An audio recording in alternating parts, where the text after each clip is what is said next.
right, so whenever we teach the clean, the first thing we always want to make sure is that our athletes can properly hinge, because that's going to be a big component of the clean, whether it's hang clean, power clean, even snatch, is making sure that you have a decent hinge component. Another thing that we're going to focus on is to make sure that they can squat well. So the first two things we do before we even do anything for clean is we make sure that they can properly hinge and properly squat. Once they do that, then we're going to progress them up. Usually we'll start off with a PVC pipe first, or something that's not really weighted at all. In this case, I got a rake, so if you have something like that, you can do that. But PVC pipe is what we have access to, so we use that more often than not.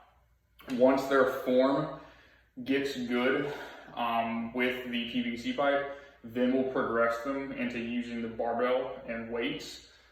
So the first thing that we're going to do when we teach the clean, the very first progression is going to be just a clean power shrug. So I'm going to make sure my feet are going to be hip to shoulder apart, hands shoulder width to just outside of shoulder width.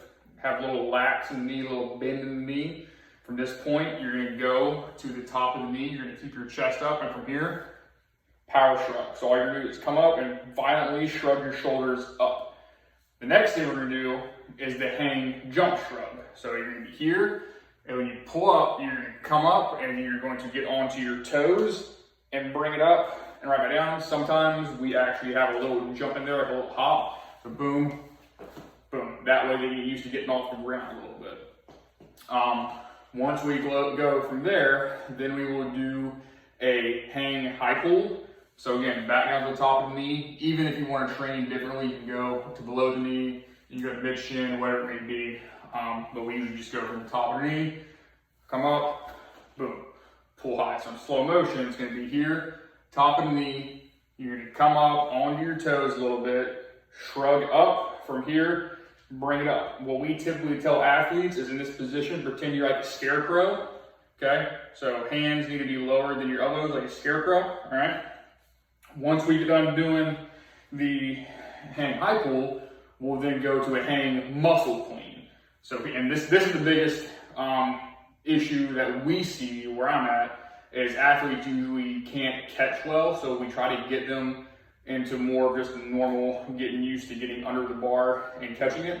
We want to make sure that our elbows are in this front rack position, that they're high. It's a little bit difficult to do if I don't have weight, but get in this front rack position.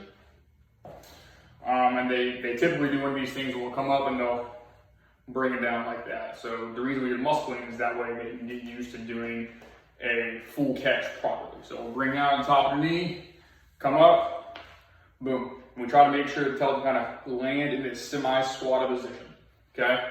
Once we have all those in place, then we'll go to do the full hang clean. So top of the knee, boom, hang power clean, okay? Top of the knee, come up, boom, catch semi-squatted with your elbows high. Once we get done doing the hang clean, or the full hang power clean, progress from there, we're gonna do the exact same thing, but from the ground, so a clean progression, a full clean progression. Okay, so same thing, feet are gonna be hip to shoulder width apart, hands are gonna be shoulder width to just outside of shoulder width, okay? Start from here, okay, so right about mid shin, that bumpers on here for barbell, this is where they would be at. From here, come up, power shrug, okay? Start here, next thing you do, hang, or full clean jump shrug. So here, boom, onto your toes. Then we're gonna do a full clean high pull. So here, pull up real quick. Then we're gonna go and we're gonna do a full power clean after that. So here, come up, boom, make them catch semi-squatted, okay? And then once we increase mobility over time, then we'll have them catch in a full clean position, so bottom of the squat. Two things that we typically do with it. So we do supersets, like A block, B block, whatever it may be. A1 will be your Olympic lift, so hang clean, hang, high pull, power clean, or whatever type of variation it is, snatch maybe. But something we typically do is we'll do like a wrist stretch along with it, or we'll do foam rolling for your lats. So wrist stretch, you pull back, here, you go against the wall, do it, lean against it, push it this way, get on all fours, here, just something to open up the wrist to work a little bit of mobility in that catch. Because a lot of times athletes are going to be stiff in their shoulder area and their lats, which is why we're going to foam roll the lats as well every so often. But then we're also going to do stuff for the wrist, because a lot of them can't get to this position. They can't really bend their wrist back. So the more we can mobilize it, we can get them to get higher in the position and get their wrist a little bit further back so they can catch it a little bit better.